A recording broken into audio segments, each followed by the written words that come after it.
67. Sekarang 68. Betul Pak? Yes. Intinya ayat 65 sampai 67 itu bahwa kita jangan sampai terprovokasi, sedih, galau gara-gara ucapan orang-orang kafir. Ini harus dipahami, terutama zaman sekarang ini. Orang kafir itu terhadap umat Islam selalu berusaha agar kita menjadi kafir seperti mereka. Banyak aja benar. Maka dari itu dengan kata-kata yang mengejek, menghina, kita tidak boleh sedih karena kekuasaan di tangan Allah. Yang kedua, bahwa semua yang ada di langit bumi ini ada makhluk-makhluk hidup, makhluk berakal yang semuanya adalah milik Allah. Sedangkan orang yang berdoa menyembah kepada selain Allah yang sekutu-sekutunya, maka mereka hanya mengikuti prasangka saja. Mereka tidak dapat apa-apa, dusta-dusta. Untuk itu kita nikmati bahwa Allah menjadikan malam untuk istirahat. Maka kalau malam usahakan kita tidak begadang. Ini dihancurkan oleh orang-orang kafir dengan sistem night club. Apa itu night club? Klub malam. Agar mereka tidak agar mereka begadang, agar umat Islam patut menjadi melek malam, begadang. Sebenarnya kita tidak bisa menjalankan tuntunan Nabi, yaitu kalau malam sholat malam enak dengan begadang. Maka Allah tetap menyatakan litas kunu ilaiha, karena bisa istirahat, gunakan malam untuk istirahat. Lebih-lebih yang sudah seperti Pak Tio, saya ini harus banyak istirahat, untuk istirahat. Wana mubsirah, sedangkan siang dibuat terang benderang agar kita bisa bekerja dengan penerangan matahari itu lebih bebas, lebih terang, lebih gratis daripada memakai sinar lampu. Sedangkan siang untuk segala itu bekerja. Semuanya itu sebagai tanda bukti kekuasaan Allah. Namun yang mau mengambil bukti itu hanya liqaumin yasma'un, bagi kaum yang mau mendengar informasi dari Allah Subhanahu wa ta'ala. Maka sekarang ayat 68 kita perhatikan. Qalu takhadallahu waladan subhanahu huwal ghani lahu ma fis samawati wa ma fil ardh in 'indakum, usahakan itu agak berdengung sedikit. In 'indakum agak lama. In 'indakum min sultanin bihadza ataquluna 'ala Allahi ma la ta'lamun. Qalu takhadallahu waladan subhanahu huwal ghani lahu ma fis samawati wa ma fil ardh in indakum min sultanin bihadza ataquluna 'ala Allahi ma la ta'lamun. Ulang sekali lagi. Qalu takhadallahu waladan subhanahu huwal ghani lahu ma fis samawati wa ma fil ardh in 'indakum min sultanin bihadza ataquluna 'ala Allahi ma la ta'lamun.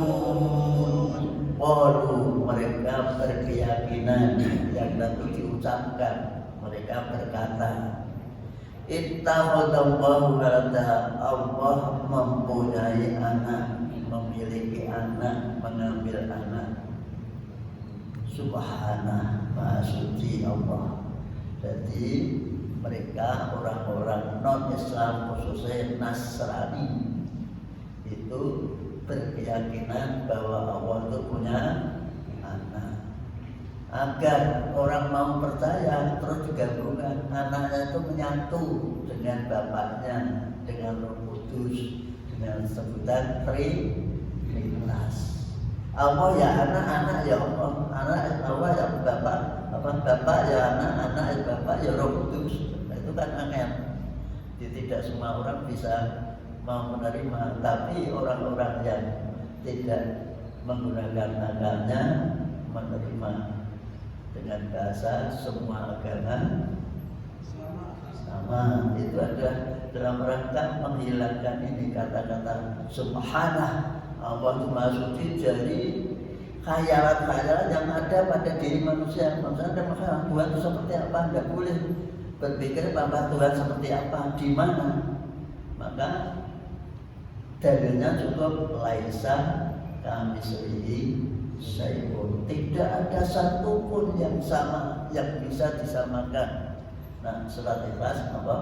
Wala yakul lahu kufuwan ahad. Tak ada satupun benda yang menyerupai, menyamai dengan Allah. Sampai itulah hakikat daripada agama yang diturunkan oleh para rasul.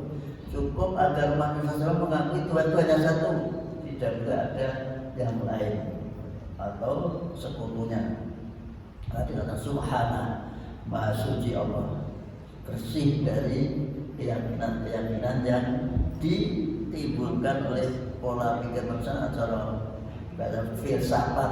Filsafat itu kadang dengan akalnya dia menganggap Tuhan itu penggerak pertama. Menurut siapa? Aristoteles apa Plato? Penggerak pertama sih bisa bergerak kayak dia. Itu penggerak Tuhan itu Bukhari awal. Nah, kita cukup sederhana. Allah itu yang menciptakan segala sesuatu. Kenapa Tuhan masih wali? Karena Allah itu maha kaya, tidak membutuhkan. Kalau butuh anak berarti tidak kaya. Orang yang namanya kaya itu tidak butuh apa-apa. Kalau kita masih butuh sesuatu, berarti kita tidak kaya.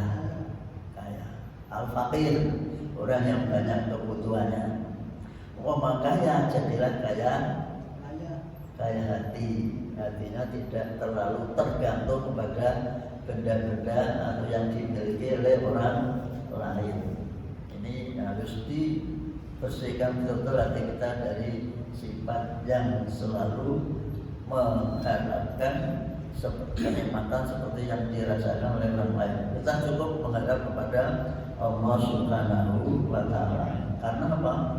Ketika usia kita dalam kandungan 4 bulan, itu kok sudah ditetapkan, sudah dibacakan waktu. Jadi yujbaru ahadukum fi batni ummihi arba'ina yauman nutfatan. 40 hari dalam bentuk air, 40 hari dalam bentuk darah, 40 hari dalam bentuk daging. Setelah itu ditetapkanlah usianya, rezekinya, ajalnya untuk dan bejo dan silongone. Berarti sudah ditentukan usia kita, sudah ditetapkan. Maka menurut teori, kalau sudah ditetapkan usianya sekian, kita tidak perlu minta tambah. Biarlah usia kita itu namanya panjang. Kata Nabi, sebaik-baik orang itu panjang umurnya, banyak amal baiknya. Yang penting usia yang ada pada kita pakai maksimal mungkin untuk kebaikan, rasa minta. Namun walaupun tidak boleh minta panjang umur, tetap kita kalau sakit harus berubah. Ya pasti aja itu teman berubah pasti aja. Tidak terus sudah seperti Allah kan menentukan rezeki kita, sudah berapa rezeki tidak usah bekerja. Nah itu namanya debat pusing. Al-Ghani, ingat Allah Maha Kaya, tidak membutuhkan kita. Jangan merasa kita dibutuhkan Allah. Kita lah yang butuh Allah. Jangan merasa kita dibutuhkan Allah untuk menyembahnya. Kita yang sangat butuh pada Allah. Maka dijelaskan lahu, miliknya lah, kagungane miliknya. Apa saja fis samawati, yang ada di langit, yang di atas manusia, makhluk yang berakal sekarang semua benda yang tidak berakal. Jadi semua benda berakal, fis samawati yaitu matahari, bulan, bintang, semuanya ada makhluk yang tidak berakal.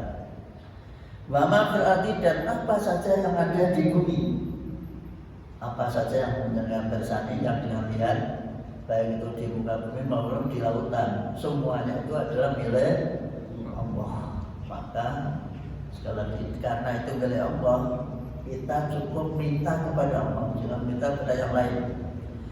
In indakum min sultan, kamu tidak punya dalil, alasan biada dengan mengatakan Allah punya anak. Biada dengan ini apa? Bahwa Allah benar ada. Jangan silakan pakai logika apa saja, tidak masuk akal. Biada dengan ungkapan bahwa Allah punya anak. Maka dikatakan sebenarnya harga itu disebut istiqam. Istiqam untuk melahirkan bahasa Jawa. Maka cara mengartikannya apa? Atakuluna, pantaskah kamu mengatakan? Dia baca apa? Apa kowe arep ngomong? Apa kamu berpendapat? Apa kamu akan mengatakan Allah baik terhadap Allah malah talamun, apa yang kamu tidak ngerti? Kita tidak boleh bicara tentang Allah tapi kita tidak tahu dasarnya, logikanya tidak main. Maka hati-hati, mengulang ilmu tauhid itu paling berat karena butuh disebut ilmu kalam, butuh bicara yang luas, terus logik, masuk akal. Ini cara mengajar tauhid. Maka berat disebut ilmu kalam, ilmu yang membutuhkan pembicaraan logika yang luar biasa. Tidak boleh sepede-sepede bahasa Jawa, itu ilmu tauhid. Maka sekali lagi menggunakan keahlian untuk berbicara dengan logika, kemudian hukum sebab akibat dan sebagainya, insya Allah bisa mudah diterima menerangkan tentang ketauhidan. Sekali lagi kita dilarang bicara tentang Allah tanpa ilmu, tanpa dasar ilmu. Ilmu Allah ya dari Al-Quran. Maka diantaranya lam yalid wa lam yulad. Maka kita tidak boleh menganggap bahwa itu beranak atau dianakkan. Maka kalau ada orang mengucapkan selamat Natal, berarti kita beranggapan Tuhan itu pernah lahir. Kalau kita beranggapan Tuhan pernah lahir, berarti keyakinan kita lam yalid wa lam yulad batal, rusak. Inilah maka ulama sebagian yang tapi ada yang Allah ngomong bahaya kalau kembang live service hanya ucapan Allah. Tapi bagaimanapun iman itu harus diekspresikan dengan ucapan. Ya. Tasdiqul bil qalbi, terus wa iqrarul bil lisan, wa amalun bil arkan. Baiklah kita lanjutkan. Qul innal ladzina yaftaruna 'alallahi al-kadhiba la yuflihun. Qul innal ladzina yaftaruna 'alallahi al-kadhiba la yuflihun.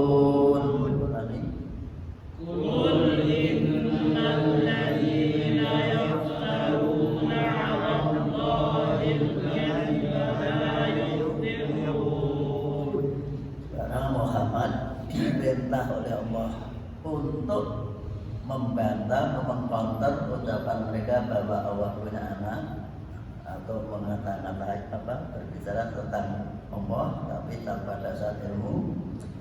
Innal ladina, sesungguhnya orang-orang atau mereka, boleh dengan ada mereka yaftaruna, yang mengada-ada kebohongan, gawi-gawi tentang Allah itu ada di langit, Allah itu ada di sini, Allah itu. Kemudian kalau dengan datang ke kubur Sunan Kalijogo 7 kali, Allah akan mengijabai seperti haji. Itu kan hanya khayalan saja, mengada-ada, membuat rangkaian kata-kata agar orang percaya. Biasanya itu tukang jaga kubur, karena biar orang banyak berdatangan, diberi namanya teman promosinya lewat ucapan. Hati-hati, sedikit banyak saya paham mereka itu. Innal ladina, sesungguhnya orang-orang yaftaruna, yang mengada-ada, bicara bohong atau gawe odo-odo, al-kadhiba, dusta ala wa atas nama Allah. Allah itu kalau kita berdoa lewat kekasihnya yang namanya para wali atau para syuhada atau siapa saja dianggap soleh, maka doa kita, permohonan kita akan diijabahi. Pada orang dasarnya malah kita mata agama kotoa amalu, orang itu sudah mati. Orang termasuk nabi, termasuk wali, termasuk orang soleh, termasuk Nabi Sulaiman dan nabi-nabi yang lain. Semua manusia kalau sudah mati amal baiknya putus, kecuali punya investasi 3. Satu yaitu punya harta dijariahkan untuk bangun masjid, bangun pagar masjid, untuk beli AC dan sebagainya, itu namanya jariah. Atau ilmu yang bermanfaat, ilmu yang berguna, ilmu yang bisa dipakai oleh orang lain untuk berbuat kebaikan. Termasuk ilmu tentang atom seperti Pak Leman, ilmu tentang kimia seperti Pak Khairul Anwar, ilmu tentang fisika. Semua itu asal disesuaikan dengan teori, tidak direkayasa, maka akan bermanfaat. Contoh ilmu tentang bangunan, antara pasir dan semen campurannya harus sekian. Tiba-tiba untuk mendapatkan untung dirubah, asalnya 33 menjadi 32 atau 1,3, dan parah hasilnya. Ini contoh saja ilmu yang direkayasa. Boleh rekayasa, tapi jangan membawa dampak yang tidak baik. Layu flikun, tidak akan beruntung, pasti belum saatnya sudah hancur, pasti. Kalau hancur mesti yang mestinya insinyur ini siapa insinyurnya, karena tidak sesuai dengan teori tadi. Maka ilmu yang pertama di sini letaknya ilmu apa itu, ilmu itu harus sesuai dengan teori, tidak boleh direkayasa. Agama pun demikian, tidak boleh direkayasa. Jadi apa yang dibawa disampaikan oleh Rasul kita amalkan apa adanya, namanya duplikat atau foto mas. Jadi foto apa sih, foto kalau aslinya namanya foto apa? Yang sama aslinya. Nah, namanya foto apa? Fotokopi. Apa? Ya fotokopi, fotokopi orang pada aslinya bukan fotokopi lagi namanya. Ini contoh saya, ibadah pun demikian. Nabi mengerjakan sholat kita kerjakan. Nabi mengajukan puasa dari terbit matahari sampai terbenam kita kerjakan. Nabi mengerjakan haji seperti ini kita, sehingga orang Jawa mengatakan ibadah itu seperti nampak tilas, tilas kerjakan apa adanya. Selanjutnya kita baca pada ayat 70. Mata'un fid dunya summa ilaina marji'uhum summa nudhiquhumul adzabas sadida bima kanu yakfurun. Dan dengan sudah nafas kuat, nak summa itu boleh berhenti. Mata'un fid dunya summa ilaina marji'uhum. Tapi ini sudah titik, sudah kalimat sempurna. Ada pokok kalimat, ada sebutan itu boleh berhenti. Boleh bukan berarti wajib. Boleh berhenti dan tidak perlu diulang. Summa nanti rasa summa ilaina marji'uhum, summa tidak perlu. Summa nudhiquhumul adzabas sadida bima kanu yakfurun. Monggo. Mata'un fid dunya summa ilaina marji'uhum summa nudhiquhumul adzabas sadida bima kanu mata'un fid dunya summa ilaina marji'uhum summa nudhiquhumul adzabas sadida bima kanu yakfurun. Mata'un kesenangan, keindahan fid dunya dalam dunia. Jadi apa yang dimiliki didapatkan oleh orang-orang kafir itu hanya kesenangan sementara, sebentar, tidak akan lamanya di dunia saja. Maka namanya dunia itu artinya dekat, pendek.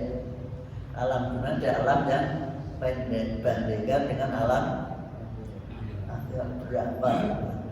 Maka kenikmatan yang hakiki itu ya kenapa di akhirat, karena terus tidak ada hentinya, khalidina fiha. Sedangkan di dunia paling 100 tahun wis kubur. Maka kita yang tua ini ya siap-siap saja. Nah, siapnya dalam artian membawa bekal yang diberikan Allah pada kita agar dijadikan sarana untuk berbuat kebaikan. Termasuk baca Quran, kami coba membaca 2 kali agar setiap huruf 10 kebaikan. Kalau kita baca 2 kali berapa? Maka jangan bisa hitung nanti sampai rumah itu. Waktu mau bidu sekian huruf. Mim, ta, alif, ain, fa, ya, alif, dal, dal, nun, ya, berapa itu jumlahnya? Kali 10 kebaikan. Membaca Quran itu baik paham maupun tidak paham dapat nilai dari Allah Subhanahu wa Ta'ala. Dengan cocoknya dalam surat Al-An'am ayat 160. Di sana dikatakan man jaa'a bil hasanati falahu asru amsalihha. Siapapun yang melakukan kebaikan, termasuk baca Quran adalah termasuk amal baik, maka mendapatkan 10 kebaikan. Nabi menjelaskan setiap huruf 1 kebaikan, tapi setiap kebaikan dilipatkan 10 kali. Bukan alif lam 1 huruf, tapi alif 1 huruf, lam 1 huruf, mim 1 huruf. Sampai detailnya seperti itu Nabi dalam rangka memberikan optimisme kepada umat Islam. Ada yang asal masih ada yang baca istighfar, Allah tidak akan menyiksa. Asal dengan belum baca istighfar, Allah tidak akan menyiksa. Disebutkan dalam surat Al-Anfal. Jadi mau istighfar saja, astagfirullah, astagfirullah, astagfirullah. Mata'un fid dunya, kenikmatan yang sementara sebentar di dunia.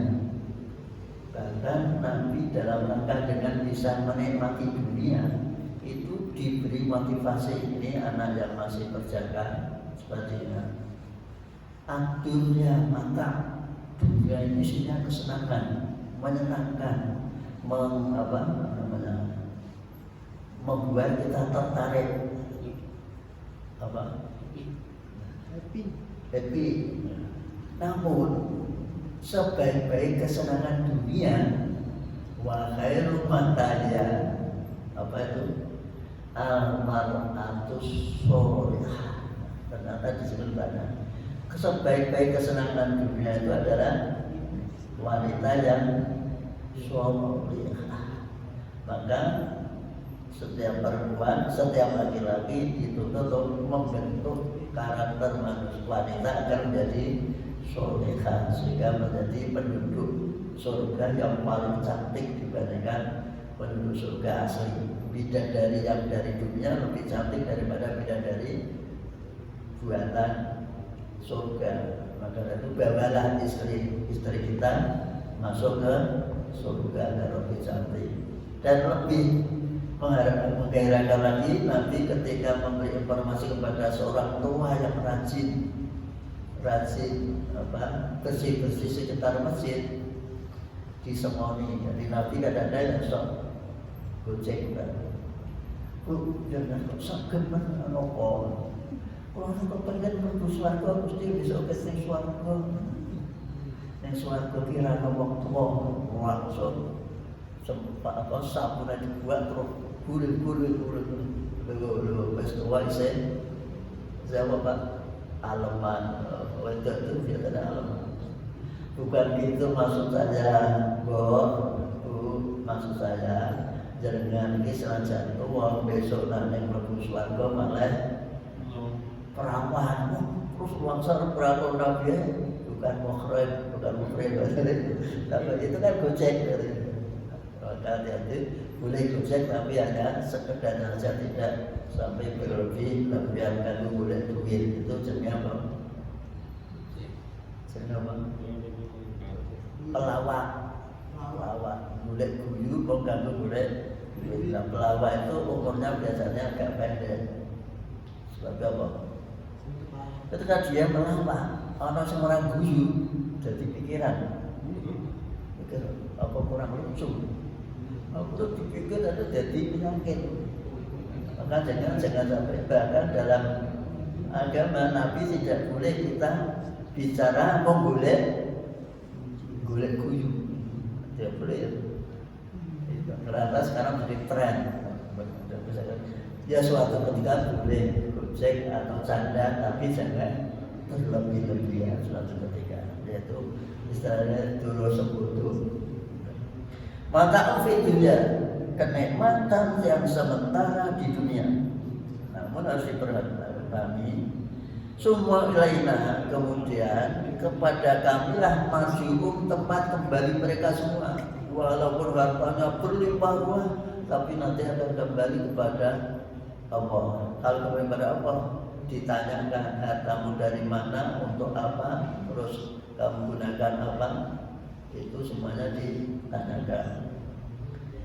Sumanudiku, karena tidak bisa mempertahankan harta, kekayaannya, kesenangan di dunia itu. Sumanudiku, nah artis sebenarnya ngerasake. Daun itu merasakan, lidah kita merasakan apa yang maksudnya itu daun. Tapi di sini kami timpakan, diartikan saja. Kemudian kami timpakan siksa yang sangat berat. Sebab apa ditimpakan? Bimakanu yang buruk, sebab mereka itu mengingkari, kufur terhadap apa yang disampaikan oleh para rasul. Orang yang tidak percaya kepada Al-Quran maka namanya kafir. Kafir itu menutup hatinya ditutup, ngerti nak bener tapi ora gelem nampa itu namanya kafir. Sehingga petani bahasa Arab itu kafir. Dalam petani nak nandur biji itu ditutup tanah terus disiram air biar tumbuh. Maka dengan kata kafir ada harapan karena ditutup, sewaktu-waktu bisa dibuka. Kenapa dibuka? Namanya mendapat hidayah. Maka kata kafir itu lebih indah daripada non. Namun sudah kita komplit dicap orang bakal Islam. Tapi kafir masih ada harapan masuk Islam. Itu jangan sampai kita membuat istilah dewi melanggar atau menentang istilah yang dibuat oleh Allah Subhanahu wa Ta'ala. Sudah jelas-jelas Allah Al-Fatihah sahabat alaihim a'amdatahu a'amdatuhum la yu'minun. Di apa-apa saja mereka kalau sudah kafir tertutup tidak akan berubah dari keyakinannya. Jadi kafir itulah yang menyebabkan dia masuk neraka. Lah kok ana sing gawe istilah salah seorang kiai, walaupun agamanya bukan Islam, asal perbuatannya baik, siapa tahu. Nah ini namanya kan seperti tadi, hanya kira-kira saja, siapa tahu dimasukkan surga. Nah Allah sudah membuat ketentuan syaratnya yang masuk surga itu beriman dan beramal soleh. Sedangkan orang kafir tetap innalladzina kafaru min ahlil kitab wal musyrikin fi nari jahannama khalidina fiha. Bahkan dicap ulaika hum syarrul bariyah, makhluk yang paling jahat, paling jelek, paling tidak tahu tentang itu orang kafir. Diciptakan, diberi fasilitas berbagai macam kekayaan yang ada di muka bumi untuk manusia semua. Lah kok tidak berterima kasih pada yang memberi, maka dikatakan kafir. Kafir itu sombong, tidak berterima kasih. Nah, sampai di sini karena waktunya, karena nanti membuat alinia baru tentang riwayat Nabi Nuh. Nabi Nuh itu Nabi yang umurnya 950 tahun. Jangan bayangkan 950 tahun dakwah ngajak orang menghitung patang bintir, telung bintir. Coba 950 tahun dakwah kemana-mana aja tidak digubris karo umatnya menghitung telung pasang. Tor anak itu sing pasangannya anak orang lain. Itulah kondisi yang diceritakan Nabi Nuh kepada Muhammad agar bisa berumatnya supaya sadar menjadi orang suge-suge, paman besar-besar, ganem-ganem semuanya mendapatkan siksa dari Allah gara-gara menentang ajakan dari putusan Allah Subhanahu wa Ta'ala. Maka marilah kita menggunakan bahasa mumpung isepre, mumpung sehat, mumpung pada bulan ini, mumpung sedang kalangan ini. Mari kita usahakan walaupun sepekan sekali kita ngaji Quran itu dari kita cinta kepada Quran. Kalau kita Quran berarti cinta kepada yang menurunkan. Siapa yang menurunkan Quran? Allah. Cinta kepada Allah berarti cinta kepada Nabi Muhammad Sallallahu Alaihi Wasallam. Itulah manifestasi iman kita wujudkan dalam bentuk ngaji bersama. Semoga ada manfaatnya. Kita akhiri bersama dengan bacaan alhamdulillah. Alhamdulillah. Wassalamualaikum warahmatullahi wabarakatuh.